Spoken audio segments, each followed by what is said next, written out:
JP Astro ലൈഫിലേക്ക് എല്ലാവർക്കും സ്വാഗതം. ഇന്ന് നിങ്ങളുമായി പങ്കുവയ്ക്കുന്ന ഒരു കാര്യം പലരുടെയും കമൻറ്റിലും അതുപോലെ തന്നെ വിളിക്കുന്നവരും ഒക്കെ തന്നെ പറയുന്നത് അവരുടേതായ ബുദ്ധിമുട്ടുകളാണ്. ഒന്ന് സാമ്പത്തിക ബുദ്ധിമുട്ട്, കുടുംബപരമായിട്ടുള്ള വിഷയങ്ങൾ, എല്ലാത്തിനും സമ്പത്തൊരു ഘടകമാണ്. കുറേ കാശ് നഷ്ടപ്പെട്ടു പോയി, ജോലിയൊന്നും ശരിയാവുന്നില്ല, എത്ര ശ്രമിച്ചിട്ടും ഒരു നല്ല ജോലി കിട്ടുന്നില്ല, ഇങ്ങനെയൊക്കെയുള്ള പലവിധ വിഷയങ്ങൾ. അത് ഏറ്റവും പ്രധാനം തൊഴിലാണ്. കാരണം ഒരു നല്ല ജോലി നമുക്ക് ഉണ്ട് എങ്കിൽ നമ്മുടെ ജീവിതം എങ്ങനെയെങ്കിലുമൊക്കെ രക്ഷപ്പെടുത്തി പോകാൻ പറ്റും.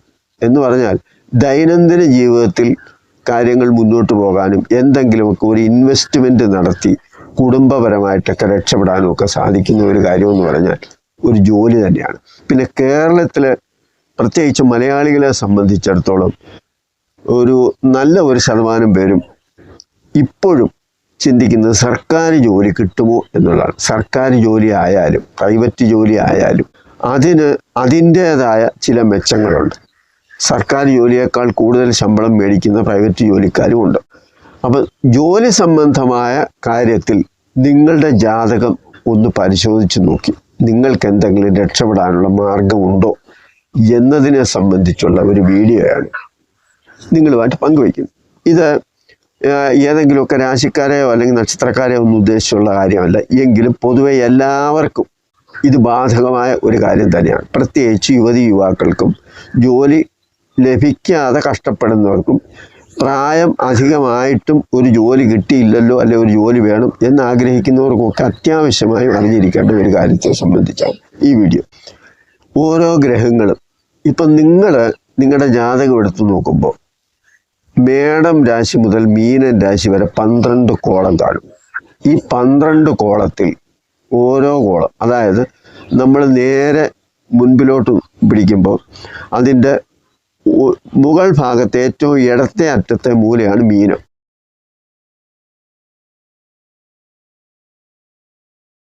ആ ഒരു കള്ളി തള്ളി രണ്ടാമത്തെ കള്ളിയാണ് മേടം. അതാണ് 1 മുതൽ തുടങ്ങുന്നത്. അത് മുതൽ കറങ്ങി വലത്തോട്ട് ക്ലോക്ക് വൈസിൽ കറങ്ങി 12 കോളങ്ങൾ എണ്ണി മീനൻ രാശിയിലാണ് വന്ന് നിൽക്കുന്നത്.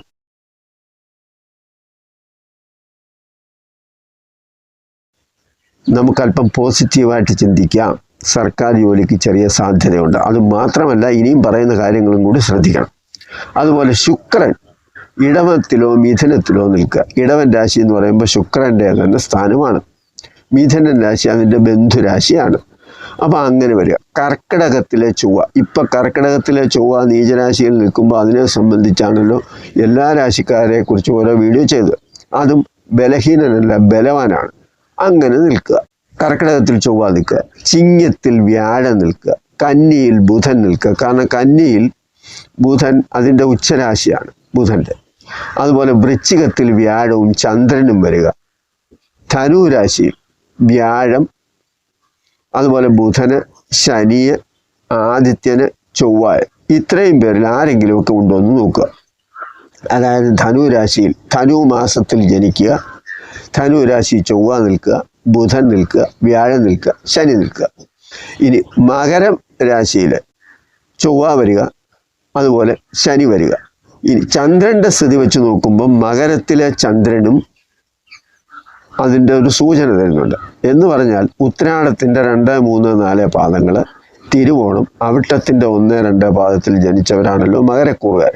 അങ്ങനെയുള്ളവർക്കും ഈ പറയുന്ന ലക്ഷണങ്ങളൊക്കെ ഉണ്ടെങ്കിൽ അതിൻ്റെ എല്ലാ കാര്യങ്ങളും കൂടി പരിശോധിച്ച് കൂടുതലുള്ളതനുസരിച്ചാണ് സ്ഥിരീകരിക്കുന്നത്. ഇനി മീനൻ രാശിയിലേക്ക് പോകുമ്പോൾ മീനത്തിൽ ചൊവ്വ നിൽക്കുക, വ്യാഴം നിൽക്കുക, ശനി നിൽക്കുക. ഇങ്ങനെയൊക്കെ നിന്നാലും സ്വാഭാവികമായിട്ടും സർക്കാർ സംബന്ധമായ കാര്യത്തിൽ നമുക്ക് എപ്പോഴെങ്കിലും, അല്ലെങ്കിൽ സർക്കാരുമായി ബന്ധപ്പെടുന്ന അർദ്ധ സർക്കാരായാലും നമുക്കൊരു ജോലി സാധ്യത ഉണ്ടാകാം എന്നതിനെ ഒരു സൂചന തരുന്നുണ്ട്. പിന്നെ ജോലിയെ സംബന്ധിച്ച് നമ്മൾ ആലോചിക്കുമ്പോൾ നമ്മൾ പ്രധാനമായും ചിന്തിക്കേണ്ട 2 കാര്യങ്ങളുണ്ട്. ഇനി അതുകൂടി പറയാം.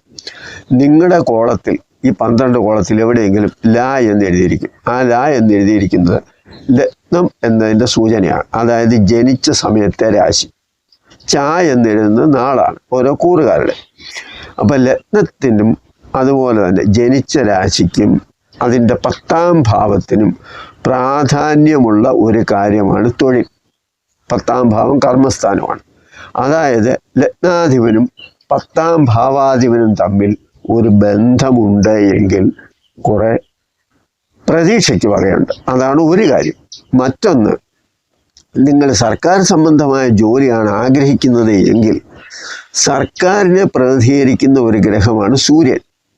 അപ്പം സൂര്യൻ, അതാണ് മേടമാസത്തിൻ്റെ കാര്യം പറഞ്ഞു. മേടമാസത്തിൽ ജനിക്കുക, ചിങ്ങമാസത്തിൽ ജനിക്കുക, ഇത് രണ്ടും, മേടമാസം സൂര്യൻ്റെ ഉച്ചരാശിയും ചിങ്ങം അതിൻ്റെ സ്വക്ഷേത്രവുമാണ്. അപ്പോൾ 10-ാം ഭാവവുമായിട്ടും ഈ ആദിത്യന് എന്തെങ്കിലും ഒരു ബന്ധമുണ്ടോ, ലഗ്നാധിപനുമായിട്ടൊരു ബന്ധമുണ്ടോ? മുമ്പേ കുറേ ഗ്രഹങ്ങളുടെ കാര്യം പറഞ്ഞല്ലോ. അതായത് മേടത്തിൽ സൂര്യൻ നിൽക്കുക, ഇടവത്തിൽ ശുക്രൻ, മിഥുനത്തിലും ശുക്രൻ നിൽക്കുക, ഇങ്ങനെ കുറച്ച് കാര്യങ്ങൾ ഞാൻ പറഞ്ഞു. അതായത് മേടത്തിലെ സൂര്യൻ, ഇടവത്തിലും മിഥുനത്തിലും നിൽക്കുന്ന ശുക്രൻ, കർക്കിടകത്തിലെ ചൊവ്വായ, ചിങ്ങത്തിലെ വ്യാഴം, കന്നിയിലെ ബുധൻ, അതുപോലെ വൃശ്ചികത്തിൽ വ്യാഴവും ചന്ദ്രനും. അപ്പം ചന്ദ്രൻ്റെ സ്ഥിതി എന്ന് പറഞ്ഞാൽ അത് രാശിക്കൂറിനെ സൂചിപ്പിക്കുന്നതാണ്. വിശാഖത്തിൻ്റെ 4-ാം പാദം, അനിഴം, കേട്ട, ഈ നക്ഷത്രങ്ങൾ ജനിക്കുമ്പോഴും വൃശ്ചികക്കൂറ് വരും. ഇവിടെ നിങ്ങൾക്കൊരു സംശയം വരാം, ചന്ദ്രൻ വൃശ്ചികത്തിൽ നീചനല്ലേ? കാരണം ഇടവമാണല്ലോ ഉച്ചൻ. പിന്നെ ഇവിടെ വിഷയമല്ല. കാരണമെന്ന് പറഞ്ഞാൽ അതിൻ്റെ അധിപൻ ചൊവ്വയാണ്. ആ ചൊവ്വ ഈ പറഞ്ഞതുപോലെ നീചത്തിൽ നിൽക്കുകയാണെങ്കിൽ നീചഭംഗമുണ്ടോ, അല്ലെങ്കിൽ ഈ പറയുന്ന ഗ്രഹങ്ങളെല്ലാം തന്നെ ലഗ്നവുമായിട്ടും 10-ാം ഭാവവുമായിട്ടും ഒരു കണക്ഷൻ ഉണ്ടോ എന്നൊക്കെയുള്ള കാര്യം. അതുപോലെ 10-ാം ഭാവത്തിൽ വ്യാഴത്തിൻ്റെ ദൃഷ്ടി വരിക. വ്യാഴം ഇപ്പം മകരത്തിൽ നിൽക്കുന്ന വ്യാഴം നോക്കിയത് കൊണ്ട് ഗുണമുണ്ടാകുമോ എന്ന് ചോദിച്ചാൽ മകരത്തിലേക്ക് നോക്കുന്ന വ്യാഴത്തിന് വലിയ ഗുണമൊന്നും വരത്തില്ല, നീചരാശിയാണ്. അപ്പം വ്യാഴത്തിൻ്റെ ദൃഷ്ടി വരിക എന്ന് പറഞ്ഞാൽ 5-ാം ഭാവത്തിലും 9-ാം ഭാവത്തിലുമാണ് വ്യാഴത്തിൻ്റെ ദൃഷ്ടി വരുന്നത്. അതായത് ഇപ്പോൾ ചിങ്ങം ലഗ്നത്തിൽ അല്ലെങ്കിൽ ചിങ്ങൻ രാശിയിൽ വ്യാഴം നിൽക്കുന്നു എന്നങ്ങ് വിചാരിക്കുക. അപ്പം ചിങ്ങത്തിൽ വ്യാഴം നിൽക്കുമ്പോൾ അതിൻ്റെ 5-ാം ഭാവം എന്ന് പറയുന്നത് ധനുവാണ്. ധനുവിലേക്ക് വ്യാഴം നോക്കാം. 7-ാം ഭാവം കുംഭൻ രാശിയാണ്, കുംഭത്തിലേക്ക് വ്യാഴം നോക്കാം. ഇങ്ങനെ 10-ാം ഭാവവുമായിട്ടും ലഗ്നവുമായിട്ടും ഉള്ള ഒരു കണക്ഷൻ വരുമ്പോൾ അതിൽ ആദിത്യനുമായിട്ടൊക്കെ ഒരു ബന്ധം വരുന്നുണ്ട് എങ്കിൽ സർക്കാർ സംബന്ധമായ ജോലിക്ക് നമുക്ക് കൂടുതൽ സാധ്യത വരാം. ഇനി ആദിത്യനുമായിട്ടൊരു ബന്ധം വന്നില്ല എന്ന് കരുതി സർക്കാർ സംബന്ധമായ ജോലി കിട്ടത്തില്ല എന്ന് നമുക്ക് പ്രതീക്ഷിക്കാൻ പറ്റത്തില്ല. 10-ാം ഭാവവുമായിട്ടൊരു ബന്ധമുണ്ടോ എന്നുള്ളതാണ്. 10-ാം ഭാവവുമായിട്ടുള്ള ബന്ധത്തിൽ നിൽക്കുന്ന ഗ്രഹം, അതായത് 10-ാം ഭാവാധിപൻ സ്വക്ഷേത്ര ബലവാനായിട്ടാണോ നിൽക്കുന്നത്? ഇപ്പം ഞാനൊരു ഉദാഹരണം പറയാം. നിങ്ങൾക്ക് മകരത്തിൽ അല്ലെങ്കിൽ കുംഭത്തിൽ 10-ാം ഭാവത്തിൽ നിൽക്കുന്ന ശനി ഉണ്ട് എന്ന് വിചാരിക്കുക. മകരത്തിൽ നിൽക്കുന്നു ശനി, മേടത്തിൽ ആദിത്യനും, അതായത് നിങ്ങൾ മേടമാസത്തിൽ ജനിക്കുന്നു. മേടമാസത്തിൽ ജനിക്കുന്ന ഒരാളിന് മേടൻ രാശിയിൽ ആദിത്യനായിരിക്കും. 10-ാം ഭാവത്തിൽ ശനി മകരത്തിൽ നിൽക്കുന്നു, ജോലി സാധ്യതയുണ്ട്. അപ്പോൾ ഇവിടെ 10-ാം ഭാവത്തിന് ആദിത്യനുമായിട്ട് ബന്ധമുണ്ടോ എന്ന് ചോദിച്ചാൽ ഇല്ല. പക്ഷേ മേടത്തിലെ ആദിത്യൻ അതിനെ സൂചിപ്പിക്കുന്നുണ്ട്. ഇതിനെ സപ്പോർട്ട് ചെയ്ത് വ്യാഴം ഇപ്പോൾ ഇടവത്തിലോ അല്ലെങ്കിൽ ധനുവിലോ അങ്ങനെ എവിടെയെങ്കിലും വ്യാഴം നിന്ന് മകരത്തെ സപ്പോർട്ട് ചെയ്യുന്നുണ്ട് എങ്കിൽ ആ ജോലി കൂടുതൽ പ്രമോഷൻ അല്ലെങ്കിൽ നല്ല ജോലിയിലേക്ക് സാധ്യത വരും. ഇപ്പം ശനിയെ സംബന്ധിച്ച് പറയുമ്പോൾ 10-ാം ഭാവത്തിൽ ശനി മാത്രമാണ് നിൽക്കുന്നതെങ്കിൽ ആ ശനി താഴ്ന്ന ജോലിയെ സൂചിപ്പിക്കുന്നത്. ഒരുപക്ഷെ ലാസ്റ്റ് ഗ്രേഡ് ആകാം, അല്ലെങ്കിൽ എടുത്തു പറയത്തക്ക വലിയ ഉദ്യോഗമൊന്നും ആയിരിക്കത്തില്ല. എങ്കിലും ലാസ്റ്റ് ഗ്രേഡ് മാത്രം എന്നല്ല, മകരത്തിൽ ശനിക്ക് അല്പം ബലമുള്ളത് കൊണ്ട് ഒരു പക്ഷേ കുറച്ചുകൂടി മെച്ചപ്പെട്ട ഏതെങ്കിലുമൊക്കെ ജോലികളാകാം എന്ന് വിചാരിച്ച് അതൊരു വലിയ ജോലി ആകണം എന്നൊന്നുമില്ല. മറിച്ച് മറ്റുള്ള ഗ്രഹങ്ങളൊക്കെ തന്നെ അനുകൂലമായിട്ട് വ്യാഴമൊക്കെ ഉച്ചരാശിയിലൊക്കെ ആണെങ്കിൽ അതിനെ അഗ്രികൾച്ചർ രംഗത്ത് നല്ല നിലയിലെത്താൻ ചിലപ്പോൾ സാധിച്ചെന്ന് വരും. അപ്പോൾ അങ്ങനെ ഓരോ ഗ്രഹങ്ങൾക്കും ഓരോ കാര്യങ്ങളെ സംബന്ധിച്ച സൂചന തരുന്നുണ്ട്, അതായത് എന്ത് ജോലി എന്നുള്ളത്. അപ്പോൾ ഇവിടെ ചൊവ്വയാണെങ്കിൽ നിർമ്മാണ പ്രക്രിയകൾക്കും അതുപോലെ IT മേഖലയ്ക്കും ഭൂമി സംബന്ധമായ കാര്യത്തിന് റവന്യൂ വകുപ്പിന് ഇതിനൊക്കെ ഒരു ബന്ധമുണ്ട്, സർക്കാർ ജോലി ആണെങ്കിൽ.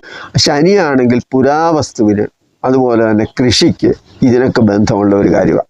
ലോങ് ടൈമായിട്ട് ദീർഘകാല പദ്ധതികളെയൊക്കെ സൂചിപ്പിക്കുന്ന കാര്യങ്ങളാണ്. അപ്പോൾ ഇത് ഓരോ ഗ്രഹങ്ങളും നിൽക്കുന്നതിൻ്റെ ബലം എത്രമാത്രമുണ്ട്, അവരെ സപ്പോർട്ട് ചെയ്യുന്നത് എങ്ങനെയാണ്, ഇതൊക്കെയാണ് നമ്മളിവിടെ സൂചിപ്പിക്കുന്നത്. അപ്പം അങ്ങനെ വരുമ്പോൾ 10ാം ഭാവത്തിൽ ഒരു ഗ്രഹം നിൽക്കുകയും ആ 10ാം ഭാവത്തിന് ബലം നൽകുന്ന സപ്പോർട്ട് ചെയ്യുന്ന മറ്റ് ഗ്രഹങ്ങളുടെ ബന്ധം വരികയും അതിന് ലഗ്നാധിപനുമായിട്ടൊക്കെ ഒരു കണക്ഷൻ ഏത് തരത്തിലായാലും, അത് ദൃഷ്ടിയാകാം, രാശിബന്ധമാകാം, ഷഡ്വർഗം സപ്തവർഗം എന്നൊക്കെ പറയും, അങ്ങനെയുള്ള ബന്ധങ്ങളായാലും അത്ര മോശമൊന്നുമല്ല. ഇങ്ങനെയൊക്കെയുള്ള ബന്ധം വരിക. അതുപോലെ മറ്റൊരു കാര്യമാണ് അഷ്ടവർഗസ്ഥിതി. 10ാം ഭാവത്തിൽ ഓരോ ഗ്രഹങ്ങൾക്കും അഷ്ടവർഗം എന്ന് പറയും. 8 വിധത്തിലുള്ള രശ്മികളെ സൂചിപ്പിക്കുന്നതാണ്. അതായത് ലഗ്നത്തിൻ്റെയും 7 ഗ്രഹത്തിൻ്റെയും രാഹുകേതുക്കളില്ല. അപ്പം ഇങ്ങനെ ഉള്ള ഓരോ രശ്മികൾ സൂചിപ്പിക്കുമ്പോൾ 10ാം ഭാവത്തിൽ എത്ര വീണിട്ടുണ്ട്, ലഗ്നത്തിൽ എത്ര വീണിട്ടുണ്ട്, ഇതും നമ്മൾ പരിശോധിക്കുമ്പോൾ 10ാം ഭാവത്തിൽ 8 എണ്ണമാണ് പൂർണ്ണമായിട്ട് 100%. അപ്പോൾ ഒരു 5-ലധികം 5ഓ അതിലധികമോ അക്ഷം വീണിട്ടുണ്ട് എങ്കിൽ നിങ്ങളുടെ കർമ്മഭാഗം അല്ലെങ്കിൽ കർമ്മമേഖല വളരെയേറെ പ്രധാനപ്പെട്ടതാണ്, വളരെയേറെ മെച്ചപ്പെട്ടതാണ്. അത് ഏത് ജോലിയായാലും. അപ്പോൾ അവിടെ ശുഭയോഗ ദൃഷ്ടിയും വ്യാഴത്തിൻ്റെ ബന്ധങ്ങളോ അല്ലെങ്കിൽ ലഗ്നാധിപനുമായിട്ടുള്ള ഒരു ബന്ധമോ ഒക്കെ ഉണ്ടെങ്കിൽ അത് വളരെയേറെ മെച്ചം ചെയ്യും എന്നതിനെയാണ് സൂചിപ്പിച്ചത്. ഇനി മറ്റ് ചില കാര്യങ്ങളും കൂടി ഞാൻ നിങ്ങൾക്ക് വേണ്ടി ഒന്ന് പറഞ്ഞുതരാം. ഇപ്പം മേടം, വൃശ്ചികം, മകരം ഈ 3 രാശിയിൽ എവിടെയെങ്കിലും ചൊവ്വ നിൽക്കുന്നു എന്ന് വിചാരിക്കുക. അതിന് വ്യാഴദൃഷ്ടിയും വരുന്നു. അതായത് മേടത്തിലോ വൃശ്ചികത്തിലോ മകരത്തിലോ. ഇപ്പം മകരത്തിൽ നിൽക്കുന്ന ചൊവ്വ ഉച്ചരാശിയിലെ ചൊവ്വയാണ്. അപ്പം അങ്ങനെ വരുമ്പോൾ വ്യാഴത്തിൻ്റെ ദൃഷ്ടി നേരത്തെ പറഞ്ഞതുപോലെ നീചമല്ലേ എന്ന് നിങ്ങൾക്ക് ചോദിക്കാം. പക്ഷെ അങ്ങനെ വരുമ്പം വ്യാഴത്തിൻ്റെ സ്ഥിതി 5ലോ 7ലോ ഒക്കെ ആയിരിക്കും. ഒരു പക്ഷേ 7ാം ഭാവത്തിൽ കർക്കിടകത്തിൽ ഉച്ചത്തിൽ നിൽക്കുന്ന വ്യാഴമായിരിക്കാം മകരത്തിലേക്ക് നോക്കുന്നത്. അങ്ങനെയൊക്കെ വരാമല്ലോ.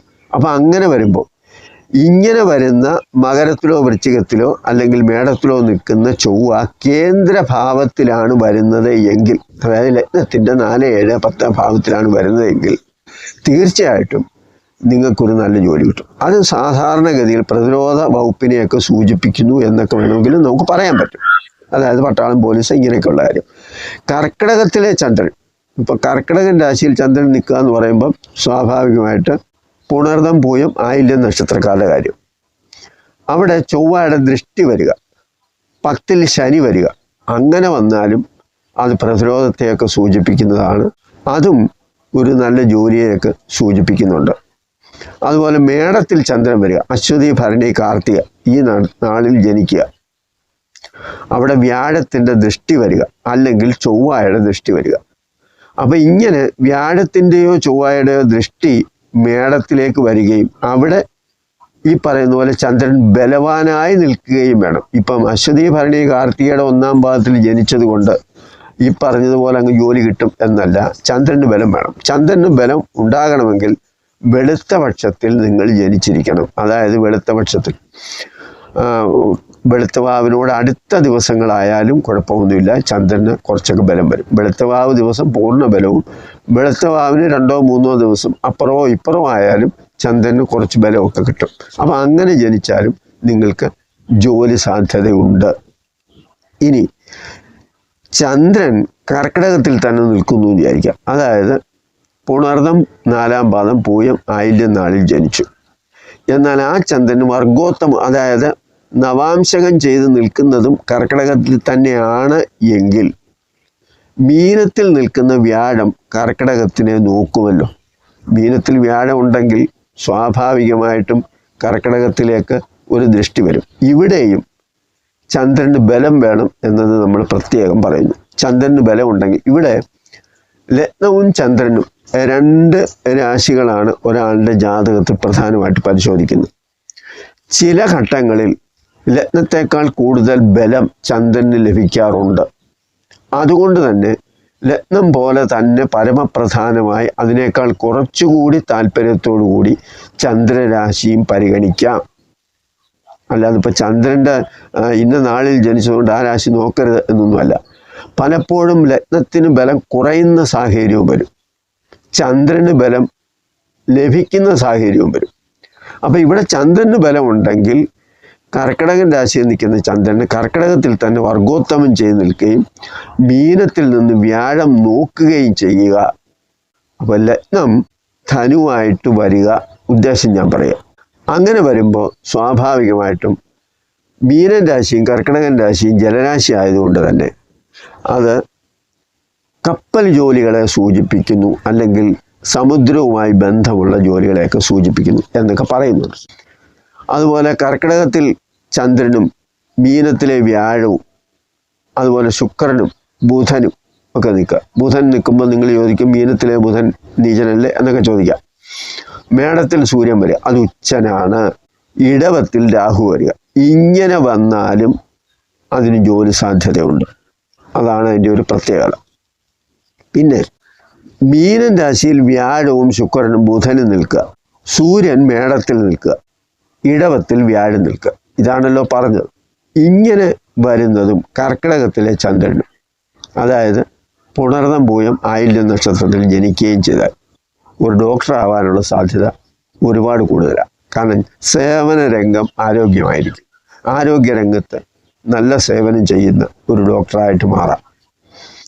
പിന്നെ മറ്റൊരു കാര്യം കൂടി പറയാം. കാരണം പലവിധ ജോലികളുണ്ടല്ലോ, അതിൻ്റെ ചില സൂചന.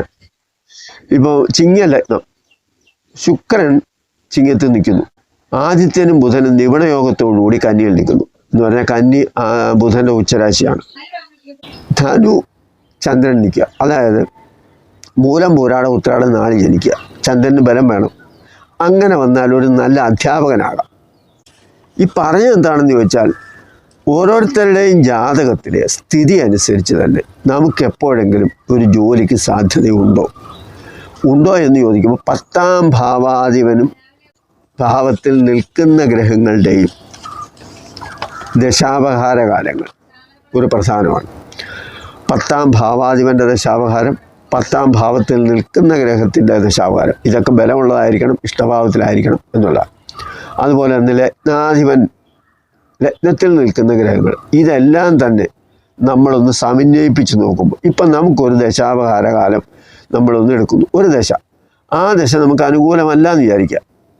ഇപ്പം ശനി ദശ തന്നെയാണ്. ശനി അത്ര അനുകൂലമായിട്ടുള്ള സ്ഥിതിയില്ല, 19 വർഷമുണ്ടല്ലോ. പക്ഷേ ഈ 19 വർഷത്തിനിടയ്ക്ക് മറ്റ് അപഹാരകാലങ്ങൾ വരുവാണ്. ഈ അപഹാരകാലങ്ങളിൽ നമുക്ക് അനുകൂലമായ പല ഘടകങ്ങളും ചിലപ്പോൾ 2-3 വർഷം ഗ്യാപ്പിൽ വരാം. ഈ കാലഘട്ടത്തിൽ ജോലിക്ക് സാധ്യത വരാം. അപ്പം ദശാപഹാരകാലങ്ങൾ പ്രധാനമാണ്.